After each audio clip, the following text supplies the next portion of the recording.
ಶ್ರೀ ಗಣಪತಿ ಶಾರದಾ ಗುರುಭ್ಯೋ ನಮಃ.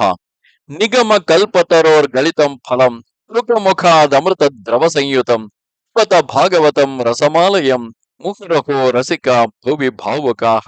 ಶ್ರೋತೃಗಳಿಗೆ ದೇವುಡು ನರಸಿಂಹಶಾಸ್ತ್ರಿ ವಿರಚಿತ ಸಂಗ್ರಹ ಭಾಗವತದಲ್ಲಿ ಹಿಂದಿನೆರಡು ಅಧ್ಯಾಯಗಳಿಂದ ಅಮೃತ ಮಥನದ ಕಥಾನಕ ಪ್ರಾರಂಭವಾಗಿ ಮುಂದೆ ಅಮೃತವು ದೊರೆತಾಗ ಅದನ್ನು ಪಡೆಯಲು ದೇವಾಸುರರ ನಡುವೆ ಯುದ್ಧವಾಗುವಂತಹ ಈ 25ನೆಯ ಅಧ್ಯಾಯಕ್ಕೆ ಸ್ವಾಗತ.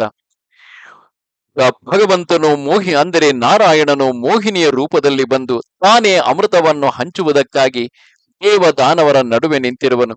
ಮೊದಲಿಗೆ ದೇವತೆಗಳಿಗೆಲ್ಲ ಅಮೃತವನ್ನು ಹಂಚುತ್ತಾ ಮುಂದೆ ದೈತ್ಯರು ಶತ್ರುಗಳಾದ ದೇವತೆಗಳು ಅಮೃತವನ್ನು ಪಡೆದರಲ್ಲ ಎಂದು ಸಂಕಟಪಟ್ಟು ಅವರ ಮೇಲೆ ಯುದ್ಧಕ್ಕೆ ಬಂದರು. ಅಮೃತ ಪಾನ ಮಾಡಿದ್ದ ದೇವತೆಗಳು ಧೈರ್ಯವಾಗಿ ಯುದ್ಧಕ್ಕೆ ನಿಂತರು. ಕ್ಷೀರ ಸಮುದ್ರದ ದಡದಲ್ಲಿ ದೇವದಾನವರಿಗೆ ಭಾರಿಯಾದ ಭಯಂಕರವಾದ ಯುದ್ಧವಾಯಿತು. ದಾನವ ಸೇನೆಗೆ ಮುಖ್ಯ ನಾಯಕನಾದ ಬಲಿಯು ಮಯಾಸುರನಿಂದ ನಿರ್ಮಿತವಾದ ಮಾಯಾಮಯವಾದ ರಥವನ್ನೇರಿ ಯುದ್ಧಕ್ಕೆ ಬಂದನು.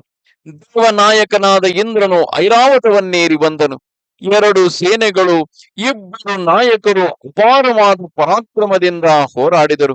ಎರಡು ಕಡೆಗಳಲ್ಲಿಯೂ ಅದ್ಭುತವಾಗಿ ಯುದ್ಧ ಮಾಡಿ ಅನೇಕಾನೇಕರು ಹತರಾಗಿ ಬಿದ್ದರು. ಎರಡು ಕಡೆಯೂ ರಕ್ತವು ನದಿಯಾಗಿ ಹರಿಯಿತು.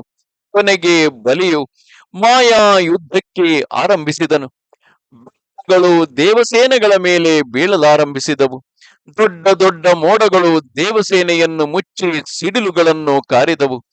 ಬೆಂಕಿಯ ಮಳೆಯನ್ನು ಕರೆದವು. ಬೆಂಕಿಯನ್ನು ಬಿರುಗಾಳಿಯು ರೇಗಿಸಿತು.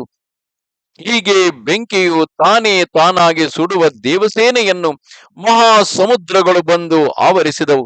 ಹೀಗೆ ದೈತ್ಯರು ತಮ್ಮ ಮಾಯೆಯನ್ನು ಪ್ರಯೋಗಿಸಲು ದೇವತೆಗಳು ಹೆದರಿ ಹಿಂದು ಮುಂದು ತೋರದೆ ನಿಂತರು. ಅವರಿಗೆ ಆ ಮಾಯೆಗೆ ಏನು ಮಾಡಬೇಕು ತಿಳಿಯದೆ ಶ್ರೀಹರಿ ನೀನೇ ಗತಿ ಎಂದು ಸುಮ್ಮನಾದರು. ಆಗ ಶ್ರೀಹರಿಯು ಗರುಡಾರೂಢನಾಗಿ ಕಾಣಿಸಿಕೊಂಡನು. ಕೂಡಲೇ ರಾಕ್ಷಸರ ಮಾಯಗಳೆಲ್ಲವೂ ಮಾಯವಾಗಿ ಹೋದವು. ಅದನ್ನು ಕಂಡು ಕಾಲನೇಮಿ ಎಂಬ ರಾಕ್ಷಸನು ರೇಗಿ ಶ್ರೀಹರಿಯ ಮೇಲೆ ಶೂಲವನ್ನು ಪ್ರಯೋಗಿಸಿದನು. ಜಗದೀಶ್ವರನಾದ ಮಹಾವಿಷ್ಣುವು ಅದನ್ನು ಹಾಗೆ ಹಿಡಿದು ಅದರಿಂದಲೇ ಅವನನ್ನು ಕೊಂದನು. ಮಾಯಗಳೆಲ್ಲವೂ ತಪ್ಪಿದ ಮೇಲೆ ದೇವತೆಗಳು ಸೈನ್ಯದ ಮೇಲೆ, ಆ ದಾನವರ ಸೈನ್ಯದ ಮೇಲೆ ಬಿದ್ದು ಹೊಡೆದರು. ಬಲಿಯನ್ನು ಪುರಂದರನು ಎದುರಿಸಿ, ಎಲೈ ಮಾಯಾವಿ, ನಿನ್ನ ತಲೆಯನ್ನು ಈಗಲೇ ಕಡಿಯುವೆನು ಎಂದು ರೋಷದಿಂದ ಮುಂದೆ ನುಗ್ಗಿದನು. ಆಗ ಬಲಿಯು, ಇಂದ್ರ, ಯುದ್ಧದಲ್ಲಿ ಸುಖ ದುಃಖ ಜಯ ಪರಾಜಯಗಳು ಯಾರಿಗೂ ತಪ್ಪಿದ್ದಲ್ಲ. ಆದ್ದರಿಂದ ಪಂಡಿತರಾದವರು ಗೆದ್ದಾಗ ಹಿಗ್ಗುವುದಿಲ್ಲ, ಸೋತಾಗ ತಿದ್ದುವುದಿಲ್ಲ ಎಂದು ಯುದ್ಧಕ್ಕೆ ಬಂದನು. ಬಲಿಯು ಪ್ರಬಲ ಪರಾಕ್ರಮಶಾಲಿಯಾದರೂ ಇಂದ್ರನ ವಜ್ರಾಯುಧಕ್ಕೆ ಬಲಿಯಾದನು. ಅದನ್ನು ಕಂಡು ಜಂಬಾಸುರನು ಮುಂದೆ ಬಂದನು. ಆ ಶೂರನು ಗದೆಯಿಂದ ಹೊಡೆಯಲು ಐರಾವತವು ಆ ಏಟು ತಡೆಯಲಾರದೆ ಮಂಡಿಯೂರಿ ನೆಲದ ಮೇಲೆ ಬಿದ್ದು ಕೂಗಿಕೊಂಡಿತು. ಅವನು ಆ ಜಂಬಾಸುರನು ವಜ್ರಾಯುಧಕ್ಕೆ ಬಲಿಯಾದನು. ಜಂಬನ ಬಂಧುಗಳಾದ ನಮುಚಿ, ಫಲಪಾಕ ಮೊದಲಾದ ದಾನವರು ಬಂದರು. ಅವರು ಇಂದ್ರನ ರಥ, ಸಾರಥಿ ಮೊದಲಾದವನ್ನೆಲ್ಲ ಶರ ಪಂಜರದಲ್ಲಿ ಬಾಣಗಳ ಪಂಜರದಲ್ಲಿ ಮುಚ್ಚಿಬಿಟ್ಟರು. ದೇವತೆಗಳು ಇಂದ್ರನೇನಾದನೋ ಎಂದು ಅಂಜಿ ಕೂಗಿಕೊಂಡರು. ಇಂದ್ರನು ಆ ಶರ ಪಂಜರದಿಂದ ಹೊರಗೆ ಬಂದು ವಜ್ರಾಯುಧವನ್ನು ಪ್ರಯೋಗಿಸಿ ಬಲ ಮತ್ತು ಪಾಕರೆಂಬ ಇಬ್ಬರು ರಾಕ್ಷಸರನ್ನು ಕಡಿದನು. ನಮುಚಿಯ ಮೇಲೆ ವಜ್ರಾಸ್ತ್ರವನ್ನು ಪ್ರಯೋಗಿಸಿದರೆ ಅದು ಅವನ ಕತ್ತಿನ ಚರ್ಮವನ್ನು ಕಡಿಯಲಿಲ್ಲ.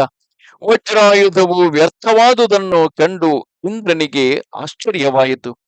ಪರ್ವತಗಳ ರೆಕ್ಕೆಗಳನ್ನು ಕಡಿದ ವಜ್ರವು ಏಕೆ ನಿಸ್ಸಾರವಾಯಿತು ಎಂದು ಚಿಂತಿಸುತ್ತಿರುವಾಗ ಆ ಅಶರೀರವಾಣಿಯು, ಇಂದ್ರ, ಇವನಿಗೆ ವರವಿದೆ, ಒಣಗಿದುದು ಹಸಿಯಾದುದು ಇವೆರಡು ಇವನನ್ನು ಕೊಲ್ಲಲಾರವು ಎಂದು ಹೇಳಿತು.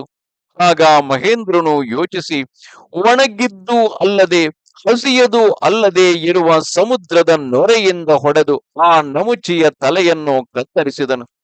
ಹೀಗೆ ಪ್ರಮುಖರಾದ ದಾನವ ನಾಯಕರೆಲ್ಲರೂ ಮಡಿದುದನ್ನು ಕಂಡು ಬ್ರಹ್ಮನು ನಾರದರನ್ನು ಕರೆದು, ಹೋಗಿ ದೇವದಾನವರಿಗೆ ಸಂಧಿಯನ್ನು ಮಾಡಿ ಬಾ ಎಂದು ಕಳುಹಿಸಿದರು.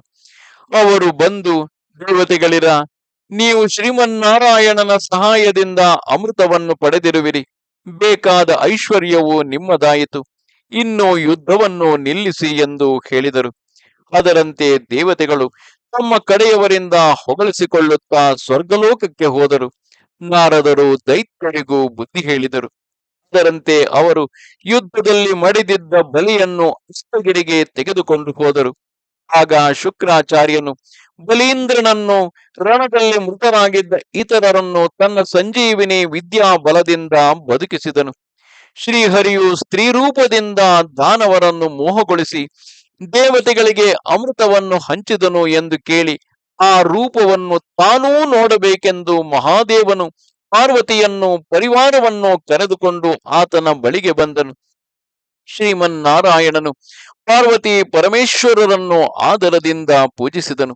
ಆಗ ಪರಶಿವನು, ಎಲೈ ನಾರಾಯಣನೇ, ಚಿನ್ನವು ತಾನು ಒಂದೇ ಆದರೂ ಒಡವೆಗಳ ರೂಪದಿಂದ ನಾನಾ ವಿಧವಾಗಿ ಕಾಣುವಂತೆ ಒಬ್ಬನೇ ಒಬ್ಬನಾದ ನೀನು ಪಂಚವಾಗಿ ಬಗೆ ಬಗೆಯ ರೂಪದಿಂದ ಕಾಣುವೆ.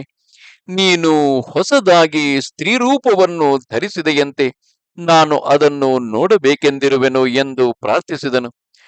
ವಿಷ್ಣುವು ಆಗಲೆಂದು ಮತ್ತೆ ಸ್ತ್ರೀಯಾಗಿ ಬಂದನು. ಆ ಹೆಣ್ಣೆಂದರೇನು? ಸಾಮಾನ್ಯದ ಹೆಣ್ಣೆ. ಆ ಹೆಣ್ಣಿನ ರೂಪವನ್ನು ಕಂಡು ಶಿವನಿಗೂ ಭ್ರಾಂತಿಯಾಯಿತು. ಪಾರ್ವತಿಯು ಜೊತೆಯಲ್ಲಿಯೇ ಇರುವಳೆಂಬುದನ್ನು ಮರೆತು ಆ ಹೆಣ್ಣನ್ನು ಹಿಡಿದುಕೊಳ್ಳಲು ಹೋದನು. ಆದರೇನು, ಶಿವನು ಸಾಮಾನ್ಯನೇ? ಒಂದಷ್ಟು ಹೊತ್ತಿನಲ್ಲಿ ಆತನ ಕಾಮವು ಅಡಗಿ ಮಹಾವಿಷ್ಣುವಿನ ಮಾಯೆಯು ಎಷ್ಟು ದೊಡ್ಡದು ಎಂದು ಆಶ್ಚರ್ಯಪಟ್ಟನು. ಶ್ರೀಹರಿಯು ತನ್ನ ಮೋಹಿನಿ ರೂಪವನ್ನು ಉಪಸಂಹರಿಸಿ ಮಹಾದೇವನನ್ನು ಮತ್ತೆ ಪೂಜಿಸಿದನು.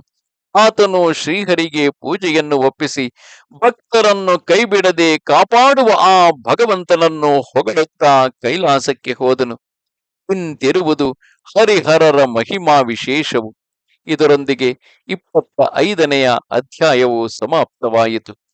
ನಮಸ್ತೆ ಶಾರದೆ ದೇವಿ ಕಾಶ್ಮೀರ ಪುರವಾಸಿನಿ. ತ್ವಾಮಹಂ ಪ್ರಾರ್ಥಯೇ ನಿತ್ಯಂ ವಿದ್ಯಾದಾನಂಚ ದೇಹಿಮೆ. ನಮಸ್ಕಾರ.